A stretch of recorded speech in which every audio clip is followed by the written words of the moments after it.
موقع ديوانكم وعقب تصريحات السيد أبو كمال عيسوي فريج إلى قسم الرياضة وإلى رئيس البلدية، توجهنا إلى السيد عادل محمود بدير أبو الرازي مدير قسم الرياضة في بلدية كفر قاسم. أبو الرازي، كلمات أبو كمال عيسوي فريج في اللقاء الصحفي قبل 3 أيام لم تكن بسيطة، ما هو ردكم؟ بسم الله الرحمن الرحيم، والصلاة والسلام على سيد الخلق سيدنا محمد وعلى آله وصحبه وسلم تسليما. أولا طبعا أخ أبو كمال لي علاقات متواصلة جدا، وكان لنا ماضي عريق في مجال كرة القدم والرياضة في سنوات 90 في الأيام التي كنت فيها مدربا، وقرأت أقوال أخي وصديقي وحبيب أبو كمال فيها تطرق طبعا برأيي هو أحكى من خلال حرقة ومن خلال اهتمام كبير ومن خلال جهود جبارة التي يبذلها من أجل الفريق الوحدة. طبعا هو كشخصية عامة وشخصية جماهيرية في كفر قاسم من حقه طبعا انه يقول أقواله ويدليها بشكل مرتب ومنظم. طبعا بالنسبة للمجلس أو بالنسبة للبلدية، أنا طبعا بمثل هنا الجانب المهني في البلدية كفر قاسم قسم الرياضة. طبعا إذا هناك أقوال رئيس البلدية أو لأي شخصية ثانية طبعا لها الحق أنها ترد بشكل مباشر على الأقوال. أنا هنا يعني بطرح الأمور بشكل واضح وصريح من وجهة نظري بالنسبة لكل اللقاءات التي تمت حول المواضيع الساخنة في مجال كرة القدم، في مجال الميزانيات بالنسبة لهذا الموضوع.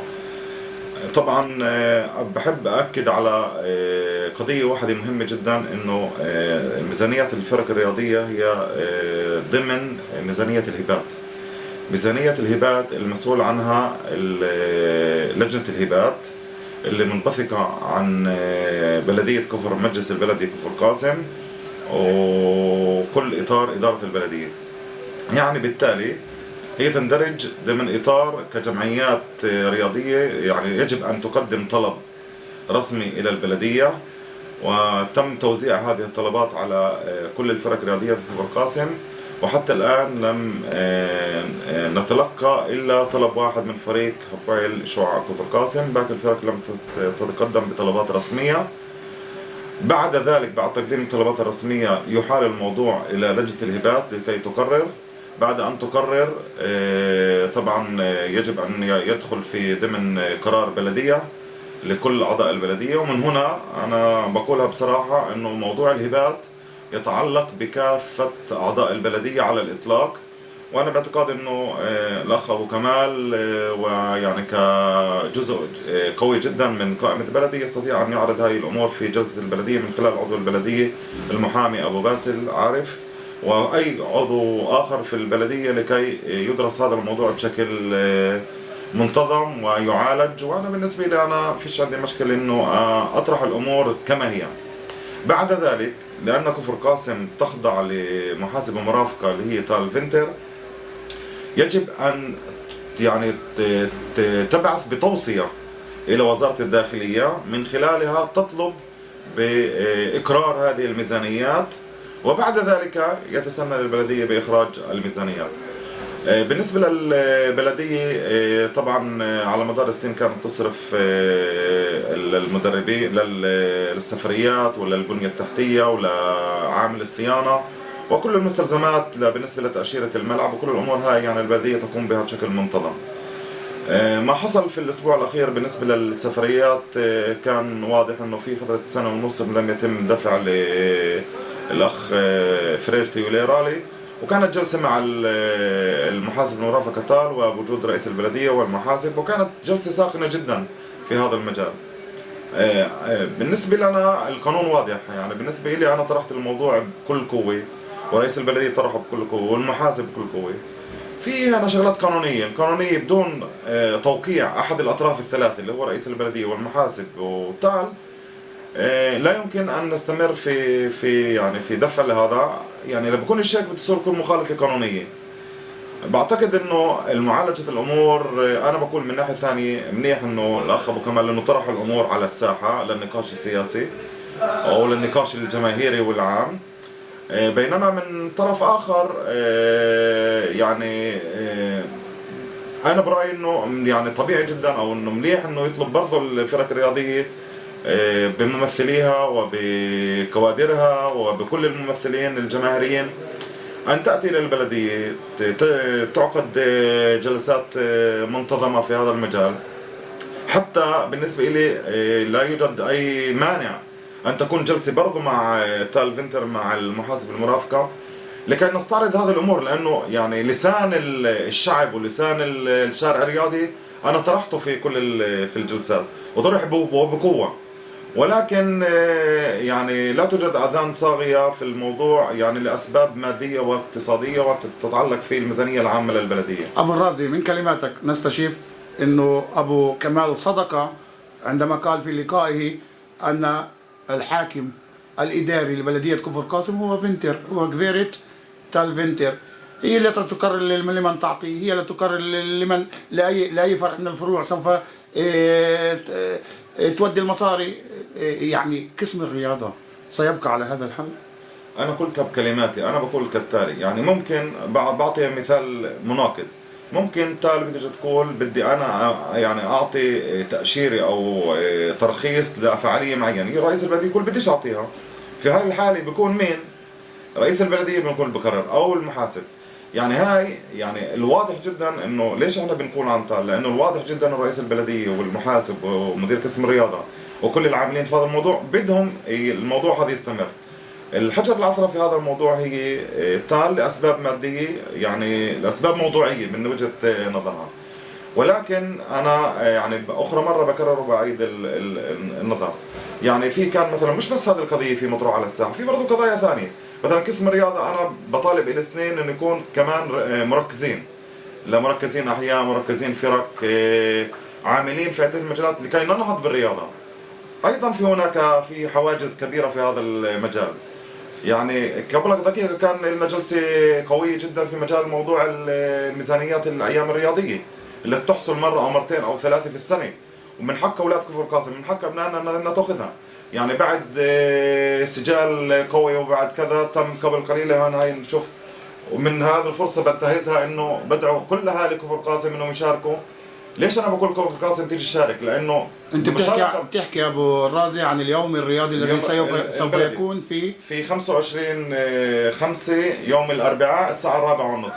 انا بقول يوم تكون عندنا عدد كبير احنا بنكون يعني بنكون لنا قوه اكثر نطالب في الميزانيات. لهذا السبب بدعو كل كفر قاسم، شباب اولاد كبار السن، كلهم انه يشاركونا في هذا اليوم الرياضي مشان يبين قديش حب اهل كفر قاسم للرياضه. طبعا بالاضافه لكره القدم اللي هي انا حسب رايي هي يعني فرع مركزي من فروع الرياضه، واحنا يعني قلتها دائما انه عباره عن كفر قاسم عن يعني محل حمامات اللي هي لإنتاج اللاعبين المحليين، وكفر قاسم لها باع كبير في الدرجات العليا في هذا المجال. لذلك يجب دعم هذا الفرع، ما فيش خلاف على دعم هذا الفرع، ولكن انا يعني بطلب انه من كل يعني المعنيين بالامر انه نحدد سياسه نسمع من الفرق برضه، راي البلديه وراي قسم الرياضه بالنسبه لسياسه الفرق الرياضيه. برضه من ناحيه ثانيه كان برضه الي انا نوع من شو بدي اسميها العتاب. يعني بعد ما كفر قاسم نجحت في توحيد الفرق الرياضيه ضمن اطار واحد، اليوم نرى 4 فرق رياضيه. لماذا انتم في قسم الرياضه سمحتم بذلك؟ قسم الرياضه لم يسمح بذلك، وكان رايه واضح في هذا المجال بانه لا مجال في كفر قاسم الا لفريق واحد مركزي وفريق ثاني يكون ضمن يعني يغذيه ويأخذ ويتبادل الفرق في هذا المجال، ولكن لأسباب طبعا بعتقد غير موضوعية. قبل في فترة السابقة فترة الأخ سامي تم إضافة فريق كمان فريق واحد من وراء الثاني، وأنا بشوف الحالة إنه باخذوا ملعب وباخذوا سفريات، معناته كل واحد بيقدر يقيم فريق رياضي. انا برايي لازم يكون الاشي مهني، يكون موضوعي. انا اقترحت في الجلسه انه يكون برضه الفرق المدارس كره القدم والشبيبه والاشبال تكون تحت اطار البلديه، ويكون في هذه الحاله اسهل للميزانيات. في اقتراحات جدا عمليه من قبل قسم الرياضه ومن قبل واحنا بنتداول فيها على مدار اداره البلديه لكي نخرج من الازمه، ليس فقط لهذه اللحظه وانما لمستقبل كفر قاسم، لابناء كفر قاسم. أنا أحب أن أرى وأريد ويوجد الإمكانية لدى كفر قاسم أن نكون في الدرجة العليا، ولكن يجب أن نعمل جميعا ضمن إطار واحد. من هذا هل تعني أن أبا كمال أو أبو كمال قد انفرد بقراره بالنسبة للوحدة؟ أبو كمال بيدفع من جيبه الخاص. أبو الرازي، أبو كمال قائم على مشروع وحده في كفر قاسم، وهو رجل واحد ومساعده بس بتعرف رمزي أبو محمد، رمزي بدير. لا بالنسبة فهل أبو كمال عندما يقوم على مشروع من هذا النوع الجبار اللي فيه مصروفات ما تقارب سنويا 400 600 ألف شيكل، هل لا أنا ما فهمته من اللقاء أنه يعني بالإضافة للأشياء التي ذكرتها طبعا، ويعني لا أحد ينكر ذلك، أن هناك برضه يعني كمان في من أهل الخير ومن تبرعات برضه من أهل كفر قاسم. لهذا السبب أنا أقول إذا الحمل بتوزع بنشال زي ما بيقولوا في المكان المثل، أنا أدعو أبو كمال وأدعو رؤساء الفرق الأخرى في كل كفر قاسم وكل محبي الرياضة في كفر قاسم لإجراء حوار واسع في هذا المجال. ممكن أن نديره بشكل مرتب ومنظم، والتنسيق له من خلال جلسة مع البلدية ومع رئيس البلدية ومع كل المعنيين بالأمر، لكي نخرج في قرار اللي يكون يرضي كل أهل كفر قاسم. يعني أنا مش شايف إنه في خلاف على هدف، في خلاف على الطرق وعلى الأساليب. ممكن هذا الأمور حسب رأيي خلال شهر إنه نضع استراتيجية قوية جدا لمستقبل الرياضة في كفر قاسم، وأنا برأيي ممكن نوصل لنتائج جدا جدا قوية للكل. أبو الرازي، كفر قاسم تفتقر للبنية التحتية في الرياضة. كفر قاسم فيها 400 لاعب من أطفال بسن العاشرة حتى شباب جيل 35، 12 فريق يتدربون على كما قال أبو كمال زريبة خنازير، أو أنا سميتها اسطبل للخيل. الأولاد معرضون للإصابات. الفرق الرياضية اليهودية في الوسط اليهودي أو في الوسط العربي حتى عندما تأتي لملعب البلدي في كفر قاسم تشمئز النفس. الأولاد لا يتقدمون رياضيا بسبب الأرضية. الحالي يرثى لها. ألا تخافون الجماهير الرياضية في كفر قاسم؟ أنا قلت كما ذكرت سابقا، الحالة السنة الحالية هي حالة استثنائية أنا حسب رأيي، بوجود يعني كان ملعب البلد الثاني اللي هو ملعب أبو خميس كان في حالة يعني ترميم، والآن وضع الملعب يعني أنا كنت امبارح في زيارة مع سلطة التوتو، ويعني بحكم الكل هناك الأرضية تقريبا من على أعلى المستويات وتليق بالدرجات العليا. برأيي أنه في ظل وجود ملعبين في كفر قاسم الأمور تتحسن ويكون أكثر نفاذ. يعني الخطة الاستراتيجية اللي أنا حسب رأيي لازم يكون تقليل الفرق الرياضية وعلى من ناحية نوعية، وإيجاد سبل على أساس أنه نخرج الفرق الرياضية من أزمتها والوصول إلى درجات أعلى أكثر وأكثر.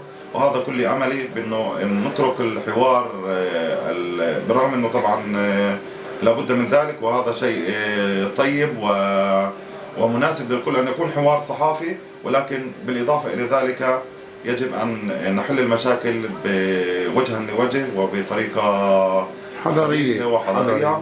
وأكرر دعوتي لكل الأطراف ولأبو كمال بشكل شخصي لتحديد موعد بكل الأطراف المعنية لكي نخرج باستراتيجية جديدة تضمن لكفر قاسم الارتقاء والتقدم.